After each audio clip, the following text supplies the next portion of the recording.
Bom dia a todos. Eu queria, em primeiro lugar, agradecer muito do fundo do coração ao Portal 247, em seu nome, a Tuxi e a Tereza, que mediam essa primeira mesa deste seminário. Agradecer ao Portal 247 pela iniciativa em trazer esse debate, que é central para o Amapá, mas também é fundamental para o Brasil. Pietro, muito obrigado por vossa exposição e pela consonância que temos tido com o Ministério de Minas e Energia em relação a esse tema. Professor Roberto, uma alegria estar com o senhor na mesma mesa de uma instituição que a quem eu também devo tanto. Eu sediei o Encontro Nacional de História na Universidade Federal do Rio de Janeiro, no ano de 1992, quando era Federação do Movimento Estudantil de História. Então, tenho de lá muitos amigos e é central a participação da Federação do Movimento Estudantil de História, da Universidade Federal do Rio de Janeiro, neste seminário. Meus cumprimentos aos meus colegas parlamentares, por coincidência, para minha honra e glória, para meu orgulho, meus dois vice-líderes do governo do Congresso Nacional, deputado Bongás e meu conterrâneo, companheiro deputado Dorinaldo Malafaia, que farão palestras bem melhor que a minha daqui a pouco. De igual forma, cumprimento aqui também o meu querido amigo José Alcolumbre.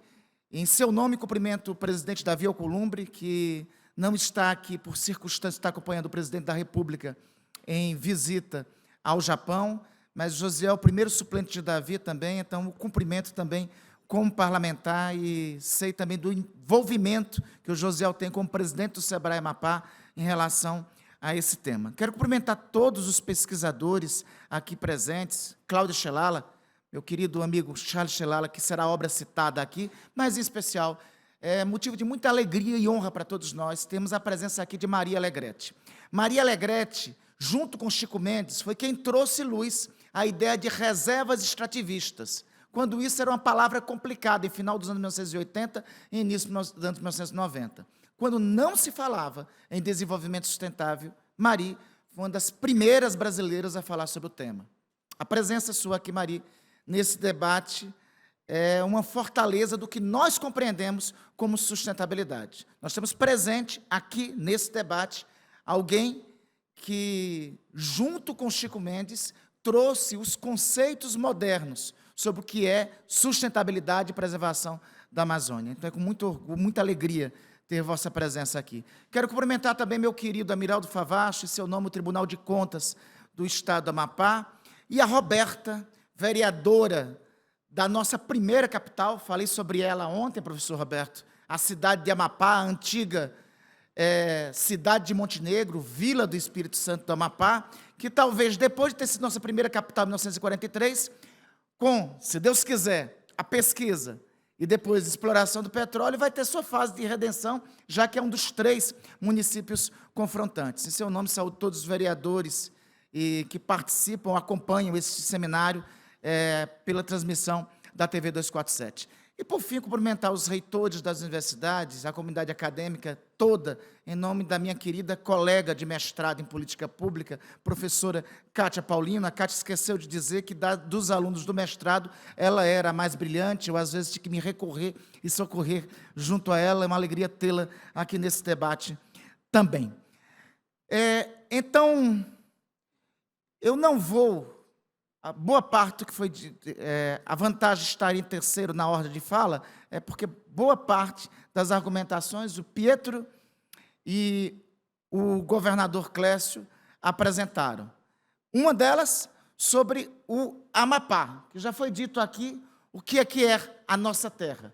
Temos 802 mil habitantes, uma média demográfica, uma das menores do país, 5,6 habitantes por quilômetro quadrado, 378 mil pessoas ocupadas, o estoque de emprego formal é de 95 mil pessoas.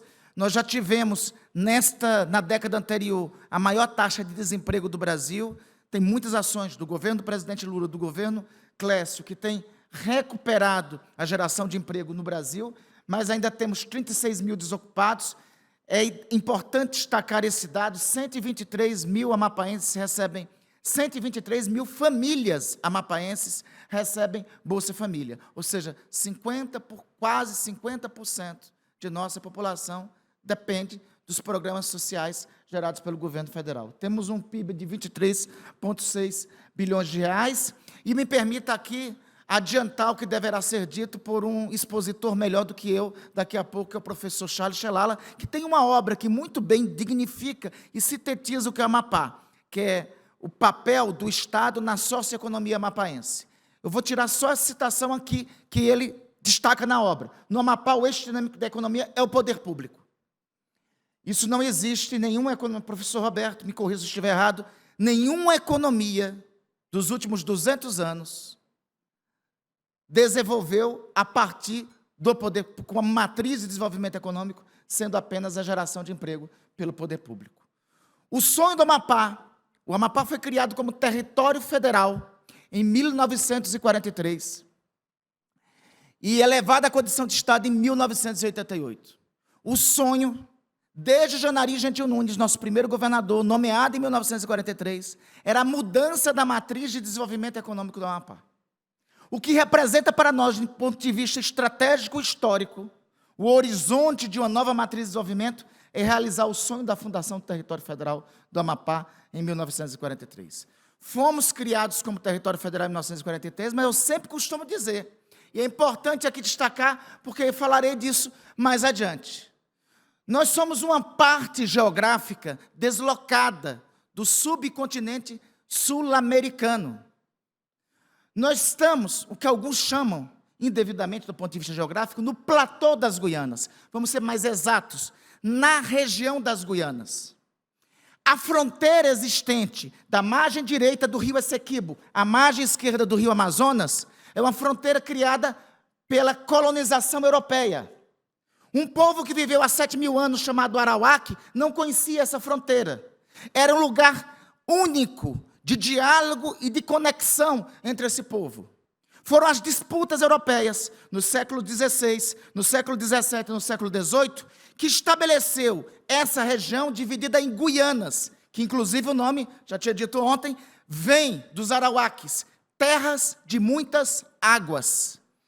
Esta divisão constituída, essa divisão dessas 4 regiões, dessa região, em 4 nacionalidades distintas, não à toa, no século XVIII, a definição primeira do Amapá era de Guiana Portuguesa. E não era de Guiana Portuguesa por estar consolidado como tal, é porque estava em disputa como tal. Eu falei ontem, permita aqui repetir. Nós somos Brasil por 2 razões. Primeira das razões, pela genialidade de um primeiro-ministro português chamado Marquês de Pombal, que resolveu construir 3 vilas e ocupar a margem esquerda do Amazonas com a presença portuguesa. Consolidar a disputa de fortalezas lá, construindo no século XVII, pelos portugueses, o forte de Santo Antônio de Macapá, e construindo no final do século XVIII a maior fortaleza já construída pelo Império Colonial Português no mundo. Disse que nós somos brasileiros por 2 circunstâncias. A primeira, a genialidade portuguesa, geográfica militar portuguesa. A segunda, a teimosia dos brasileiros lá em ficar no Brasil. No século XIX, Roberta conhece essa história, se travou na região que Roberta está hoje, é vereadora, várias batalhas com os hoje irmãos franceses, para consolidar a ocupação, para consolidar aquele território, ora contestado, como território brasileiro. Essa consolidação só se deu depois de uma chacina que ocorreu na cidade de Roberta, onde mais de 95 cidadãos foram mortos a partir de uma invasão de corsários franceses. Só a partir disso é que em 1900, 1º de dezembro, no laudo suíço, é consolidada a nossa fronteira como o rio Oiapoque. Somos Brasil pela teimosia nossa de ser brasileiros e porque derramamos o sangue para estar no Brasil.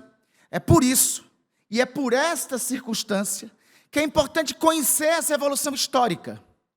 A nossa criação e separação como unidade, como província, então, no Império, vem desde o século XIX, que só foi consolidada com a criação dos territórios federais em 1943 por Getúlio Vargas. Esta é a descrição do Amapá que o governador muito bem fez com mais detalhes ainda há pouco, e trago aqui somente esse dado histórico. Esse é o Amapá, e essa aqui é a empresa que nós defendemos que faça a investigação de petróleo no Amapá e que faça não somente a investigação, a pesquisa, mas que, eventualmente, no futuro, também faça a produção. Nós não estamos falando da ExxonMobil, que está na República da Guiana. Nós não estamos falando da British Petroleum. Nós não estamos falando da Total, que bem queria fazer essa pesquisa aí. Nós não estamos falando da norueguesa Statoil, que talvez falem em preservação ambiental, mas estão lá no vizinho, no Suriname, com postos de pesquisa e de exploração. Nós estamos falando da nossa Petrobras. E antes de falar do que é a nossa Petrobras, como ela chegou a se tornar uma das 50 maiores empresas públicas do mundo, uma das 5 maiores petrolíferas do planeta, a segunda petrolífera das 3 Américas, a principal empresa petrolífera do mundo em pesquisa em águas profundas, é importante dizer como nós chegamos a isso. A Petrobras é o produto e o fruto direto do esforço brasileiro, da luta de brasileiros nos anos 1940 e 1950. É o resultado do triunfo de um debate entre como ficaria, debate este travado entre os anos 1940 e 1950. Debate esse que teve uma primeira proposta encaminhada pelo então presidente Eurico Gaspar Dutra, em 1948, ao Congresso Nacional, criando o Estatuto do Petróleo, que flexibilizava a pesquisa e a exploração das nossas riquezas do petróleo para empresas internacionais. A criação e o encaminhamento desse tal Estatuto do Petróleo mobilizou uma das mais célebres campanhas cívicas que já foi construída na história nacional, a campanha pelo petróleo é nosso, que tem referências à direita e à esquerda, que uniu brasileiros, que uniu Monteiro Lobato, Ordem dos Advogados do Brasil, União Nacional dos Estudantes e tantos outros. Esta luta pelo monopólio estatal do petróleo, para que o petróleo fosse produzido por uma empresa nacional, resultou em 1953 na criação da Petrobras. Essa luta resultou nesta empresa que nós construímos. Se tem uma empresa que é o produto da mobilização cívica de brasileiros, é esta empresa. E é esta empresa que nós queremos que pesquise e faça a produção da nossa riqueza no Amapá, porque o Amapá também é Brasil por teimar em ser brasileiro. A Petrobras é Brasil porque teimou que a pesquisa do petróleo no Brasil é um princípio básico da nossa soberania nacional e, de igual forma, teimou para ser brasileira. Esta empresa tem suas primeiras refinarias em 1955, 1961, em Cubatão e Duque de Caxias. Pouco é dito que os primeiros poços de petróleo que foram pesquisados pela Petrobras foram onde? Na Amazônia, às margens do Rio Madeira. Nas décadas de 70 e 80, foi quando a Petrobras passou a desenvolver a pesquisa de petróleo em águas profundas, se tornou referência, e se tornou assim referência global. Em 1986, alguns desavisados dizem, mas petróleo na Amazônia? Tem, no coração da Amazônia, sem derrubar a floresta, de forma sustentável. Está lá em Urucum, faça uma visita e está lá para conhecer. Descobriu pré-sal em 2007, fazendo uma revolução no papel que tem como empresa nacional na cadeia global do petróleo. O que nós estamos fazendo, falei aqui, o que é o Amapá, nossa teimosia de ser brasileiro, o que é a Petrobras e a teimosia de brasileiros em fazê-la e fazer a exploração e a pesquisa do petróleo um patrimônio nacional. O que nós estamos falando aqui, o governador já falou e já disse quanto o Amapá está se preparando. Nós não estamos falando aqui disso que ocorreu nos anos 1970. Isso aqui é um dos cartazes dos anos 1970, Mari conhece muito bem, porque construiu sua vida lutando contra isso. A ideia de grandes projetos na Amazônia, que tinha campanhas como essa, para unir os brasileiros, rasgamos o inferno verde. Ou outros desse tipo, chega de lendas, vamos faturar, cartaz de financiamento da Sudã nos anos 1970. A Amazônia já era, isso era um dos cartazes também que circularam durante a ditadura nos anos 70, que incentivava a devastação. A Sudã em revista daquela época, que animava a devastação na Amazônia. Toque sua boiada para a maior parte do mundo. Esse aí é clássico. Contra esse, Mari e um cara chamado Chico Mendes se levantou e reagiu a esse modelo de desenvolvimento. Não estamos falando deste modelo de desenvolvimento. Queremos um modelo de desenvolvimento sustentável. Não queremos uma gota de petróleo para poluir as margens dos nossos rios. Não queremos uma gota de petróleo para poluir a nossa costa litorânea. Não queremos uma gota de petróleo para poluir as nossas florestas. De igual forma, também não podemos aceitar, de igual forma, também não podemos aceitar, Pietro, algumas mitologias que surgem. Eu e o Clécio estávamos rindo ali quando falaste que uma das objeções, eu já tinha rido antes, não tem como não rir. Uma das objeções era que o aeródromo de Oiapoque incomoda os povos indígenas. Quem levantou isso? Visitou os povos indígenas lá do Oiapoque? Os caripunas, galibis calinãs, galibis maruornos, palicus, descendentes dos arauaques? Se não visitaram, me convide que eu apresentarei, porque inclusive eles encontrarão em boa parte dessas aldeias indígenas pichas de pouso na aldeia. Então é de um desconhecimento que já beira a má-fé. Nós não queremos esse modelo aqui. Tanto não queremos que apresentei esse projeto de lei. O projeto de lei 013 de 2024, prevendo isso. O projeto está distribuído aí para todas e todos vocês. Qual é a ideia do projeto 13 de 2024? Determina a aplicação mínima de 20% dos royalties, participação especial excedente de óleo da União, na implementação de projetos de apoio à preservação da floresta amazônica, defesa das tradições e ambientes dos povos originários, integração logística, exploração sustentável dos recursos naturais, promoção de justiça social nos territórios afetados diretamente pela atividade de pesquisa e lavra do carboneto.